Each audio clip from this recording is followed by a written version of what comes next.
근본 원인을 제공하신 분이 되면서 가장 피해자이신 박근혜 대통령께서 언제까지 이것으로 침묵을 지키시려 하십니까? 박근혜 대통령께서는 개성공단을 철수하고 통진당을 없애고 정교조를 법의 단체로 만드는 이런 카리스마, 이러한 박근혜 대통령의 모습을 우리는 이 말로서라도 이 방송을 듣는 미디어지 독자님이나 또 정말 애국 동지 여러분들에게 간단하게라도 내가 설명을 또 변 대표가 그 사이 수없이 했지만 이거는 또 새로운 걸 들을 때마다 분노를 느껴야 되고 들을 때마다 이런 인간들을 용서해서는 안 된다는 이런 우리가 철저한 어떤 그런 정오심을 가져야만 우리가 진실투쟁에서 이길 수가 있습니다. 지난번에 이야기했다시피 지금 현재 우리가 변 대표가 구속되어 있는 것은 우리의 주적은 JTBC입니다. JTBC와 더불어 그와 함께 공범 역할을 한 검찰, 또 그의 청와대에 근무했던 김한수라고 지난번에 이야기했지 않습니까? 그때 노승근과 심수미와 손석희, 이들이 합작품이라고 제가 분명히 말씀을 드렸고, 거기에 공범 역할을 한 자가 아주 야비한 당시 청와대 행정관 김한수라고 얘기했습니다. 오늘 한 단계 더 들어가서 카드라가 아니라 진실된 내용을 몇 가지 더 말씀을 드리겠습니다. 이건 꼭 귀담아 들으시고, 이것은 왜 우리가 이 인간들은 특히 JTBC와 당시 검찰 노승근 차장 검사 이하 그 졸개들, 김용재 검사, 태블 PC 계약서 위조건에 앞장선 김용재 검사라든지 이런 인간들 왜 용서해서는 안 되는지 거기에 대해서 제가 말씀을 드리고, 오늘 이 몇 가지 말씀을 드리고 저는 또 박근혜 대통령께 한 말씀을 드리겠습니다. 저희들이 2018년 10월 그러니까 2018년 5월 변희재 대표가 긴급 구속이 된 이후 2018년 10월 재판 과정에서 일어난 이야기입니다. 이거는 뭐 카드라 그럴 것이다 이런 문제가 아닙니다. 그 당시 때 재판장 박주영이라는 좀 회개한 여자 판사인데, 그 판사 앞에서 그 당시 때 변희재 대표 측 변호인에서 그 당시 2016년 10월 24일 손석희의 가짜 뉴스가 터질 때 그 당시 때 국정농단 특별취재본부장 JTBC의 특별취재본부장이 손용석 부장입니다. 손용석, 이름도 더럽게 부르기 어렵게 되어 있습니다. 이 손용석 부장이 2018년 10월 달에 변희재 대표의 JTBC의 명예훼손 때문에 재판 당시, 그때는 이미 변 대표는 구속된 상태에서 재판을 받고 있을 때입니다. 그때 우리 측 변호인 중에서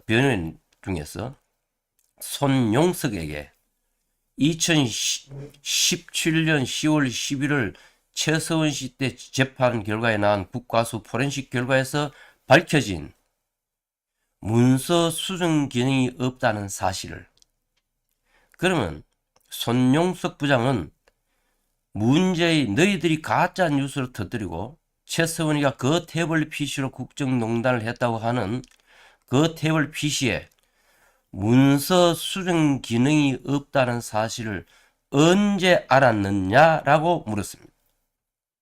우리 변 대표 측 변호인 측에서. 그러니 손용석이라는 요 인간이 횡설수설하면서 말을 이어가지를 못했습니다. 그러니 그 당시 재판장이 바로 박주영 판사입니다. 부장 판사입니다. 여잔데 지금 그자가 뭐 고검에 앉아가 또 대법원 윤석열이 이재명이 파기 환송에 대한 붙들고 앉아가 쭈물딱 거리는 여자 재판부 소속 중에 한 명이 그 여자입니다.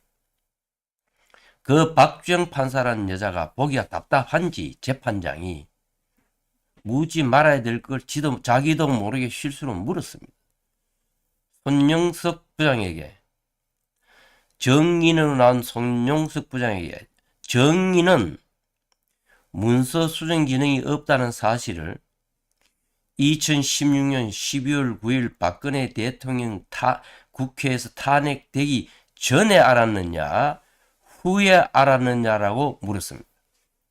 그러니까 손용석이가 그 재판장 앞에서 분명히 답하기를 국회 2016년 12월 9일 박근혜 대통령 국회 탄핵 전에 알았다고 분명하게 답을 했습니다. 그건 지금 법정 재판 기록이 다 나와 있어요. 그럼 거짓말이다 뭐다 카드라가 아닙니다. 그대로 기록이 되어 있는 겁니다. 사실 원칙은 그 하나로 재판은 끝난 것이었어요. 원칙은 그 한마디로 변 대표가 이야기한 태블 PC는 최선의 사용한 것이 아니라는 그 재판 자체는 끝나야 되는 겁니다. 그 한마디로 사실은. 그 부장판 직접 물으는 게 정인에게. 그런데도 직접 들어놓고 그 이후로 또 무효하고 재판이 진행됐습니다. 그럼 제가 오늘 왜 그럼 이 이야기를 다시 하느냐?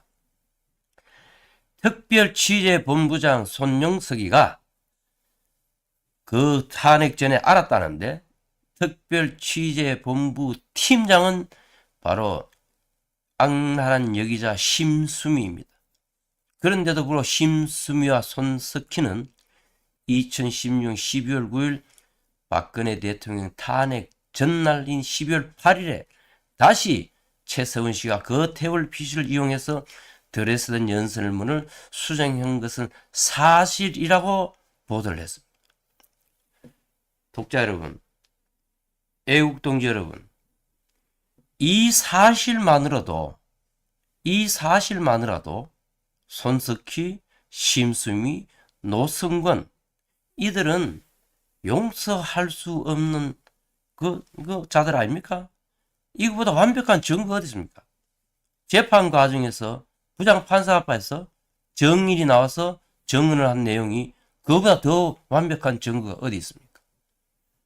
거기에 김한수라는 청와대 행정관은 그 중요한 사실 그때까지도 본인은 누가 썼든 안 썼다가 문제가 아니라 자기가 개통을 해서 몇 개월간 사용한 흔적이 있는데 문서 수정 기능이 없다는 그 사실 알고도 저들이 하는 짓을 그대로 내떠내는 것이 김한수고 그 공범 관계라는 것은 당연한 얘기입니다. 그래서 오늘 이것을 다시 여러분들이 되새김질식으로 이렇게 말씀드리는 것은 이 국정농단 가짜 뉴스에 JTBC가 지은 이 역모 행위는 절대 용서돼서는 안 될 그러한 중대한 사건임을 다시 한번 여러분들에게 되새김질을 하고자 합니다. 제가 이 아무래도 방송을 자주 일주일에 한 번씩 하려고 마음먹지만서도 자주 대구에서 오다 보니까 시간이 안 맞아서 나온 김에 저희들이 지금 최서원 씨가 이재일 변호사를 통해서 고소장 연거는 특검에서 일어난 일이기 때문에 저는 주로 오늘 한 번 더 여러분들에게 변 대표가 지금 구속돼 있고 구속된 원인이 JTBC의 명예훼손이라는 것인데 어떻게 그게 관련된 것을 여러분들 다 알고 있겠지만 되새김식으로 다시 한번 또 한 가지를 더 정리해 드리겠습니다. 2016년 10월 24일 손석희의 가짜뉴스 이후로 바로 12월 29일경에는 김용재 검사라는 자가 김한수와 함께 우리가 출연컨대 태블릿 PC 계약서 위조를 작성을 했던 것이고 10월 25일 날 포렌식을 해놓고 지금 10월 31일입니다. 10월 31일 그때는 이미 노승근 팀에게 JTBC에서 태블릿 PC를 전달해 해준 지 약 일주일이 지난 2016년 10월 31일 경에 걔들이 그 태블릿 PC의 카톡방 445개 중 415개를 삭제해버린 그 사건이 벌어집니다. 그것은 어떻게 확인되어 있느냐? 그것은 바로 2017년 10월경 최서원 씨의 재판 과정에서 포렌식한 그 결과에 의해서 우리가 확인한 것입니다. 그리고 2016년 11월 11일경에 노승근, 그렇게 당시 특별수사본부팀장 노승근, 그 팀 내에 소속되어 있는 김도형, 이런 이름도 명백합니다. 김도형 수사관이 11월 11일에 보고서에서 이 태블릿 PC가 최순실 씨 개인이 사용한 것 같지는 않다는 그 보고서가 2016년 11월 11일에 노승근 팀에게 보고가 됩니다. 그 보고서가 다 나와 있어요. 그거는 우종찬 기자의 책에도 다 수록이 되어 있습니다. 그런데도 불구하고 2016년 11월 20일, 그러니까 11월 11일 김도형 특별수사본부팀 내에 있는 수사관이 이미 최서원의 개인이 태블릿 PC가 아닌 것 같다는 형태의 보고서를 썼는데도 불구하고 9일 후인 11월 20일 아무런 더 이상의 조사도 없이 박근혜 대통령에 대해서 아무런 서면 조사도 하나 없이 밑도 끝도 없이 11월 20일 이영렬 당시 중앙지검장 특별수사본부 본부장 이영렬이가 11월 20일 대국민사기 브리핑으로 박근혜 대통령과 최순실은 공범관계라는 정말 청천벽력 같은 대국민 브리핑을 명색이 중앙지검장이며 당시 국정농단 특별수사본부장인 이영렬이가 대국민 사기극을 벌였던 것입니다.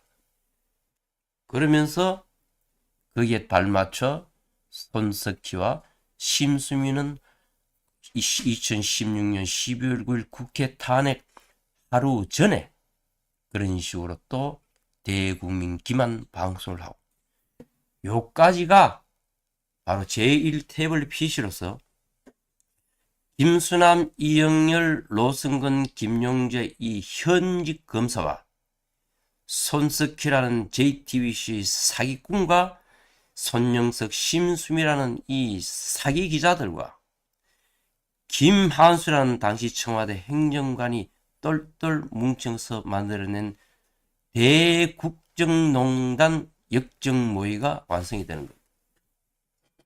국민 여러분, 애국 동지 여러분, 미디어 워치를 사랑하는 독자 여러분, 방금 제가 말씀드린 이 내용은 100% 진실이며 되새김질하면서 여러분들이 머릿속에 계속 주입을 시키시고 이 내용을 가지고 주변에 누구와도 싸울 수 있는 그런 지식을 해야만 우리가 이 진실 투쟁에 이길 수가 있습니다. 그래서 저는 오늘 이 내용을 다시 한 번 더 충분하게 설명했듯이 이 내용을 근거로 이 역사의 진실, 이 무기를 근거로 이제는 박근혜 대통령이 전면에 나서서 역사의 진실을 국민들에게 알리는 구국을 위한 투쟁에 앞장서 주시기를 다시 한번 이 시간을 빌려서 간곡히 호소를 합니다. 보시다시피 미디어처럼 언론사에 대표가 구속이 되고 전 대표는 구속과 동시에 투쟁을 하다가 자결을 하고 직원들은 벌금에 집행유예 미디어워치 전 직원들이 초토화가 되고 다시 이번에는 미디어워치 자기 자산의 일부를 매각해가면서까지 진실의 투쟁을 끈을 놓지 않고 있는데 여기에 가장 큰 피해 당사자이시고 이 문제 해결에 나라를 또 이렇게 어쨌든 간에 하게 된 근본 원인을 제공하신 분이 되면서 가장 피해자이신 박근혜 대통령께서 언제까지 이것으로 침묵을 지키시려 하십니까? 저희들은 참 주변 박근혜 대통령의 본 모습을 바라고 있는 우리 애국 동지들은 정말 애달게 생각하고 정말 애달습니다. 저희들. 이런 말을 하면은 혹자 중에 나이 드신 분 편하게 여성을 보내도록 가만히 놔두라고 하는 이런 한심한 이야기를 짓거리는 자들이 있습니다. 우리는 만지면 깨지는 유리공주를 지키기 위해서 지금까지 투쟁해오는 것이 아닙니다. 제가 2016년 11월 서문시장에 화재가 생겼을 때 그때 좌파 매체와 언론과 인터뷰 했을 때 전 국민에게 제가 일깨웠던 얘기 있지 않습니까? 그때 제가 주장했는 박근혜 대통령께서는 개성공단을 철수하고 통진당을 없애고 정교조를 법의 단체로 만드는 이런 카리스마, 이러한 박근혜 대통령의 모습을 우리는 다시 보고 싶습니다. 그리고 2017년 3월 10일 엉터리 헌법재판소의 파면 이후 삼성동 사저로 돌아오실 때 하신 말씀이 있지 않습니까?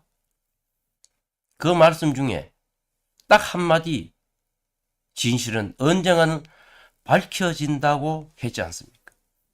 그 진실을 저희 다 밝혀놓았지 않습니까? 또 2017년 10월 16일 역적판사 김세윤 그 역적판사를 더 이상 못 믿겠고 더 이상 그 인간 앞에서 재판받는 것은 의미가 없다며 재판 거부하는 그날 대국민 성명서에도 진실은 밝혀진다라고 얘기했지 않습니까?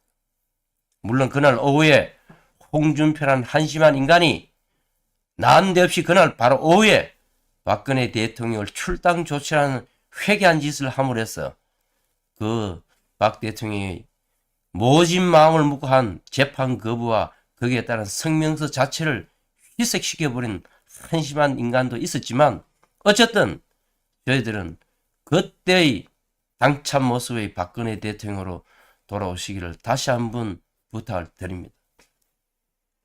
그리고 박근혜 대통령께서는 대선 기간 동안에 했는 얘기가 있지 않습니까? 나는 대한민국과 결혼한다고 했지 않습니까? 대한민국이 남편인데 지금 대한민국이 병들어서 다 죽어가고 있습니다. 언제까지 이 병들어가는 대한민국을 던져두고 계실 겁니까? 이런데도 불구하고 뒷방 할머니나 만들기를 바라는 이상한 인간들은 다시는 진실투쟁이란 말에 나서지 말길 바랍니다.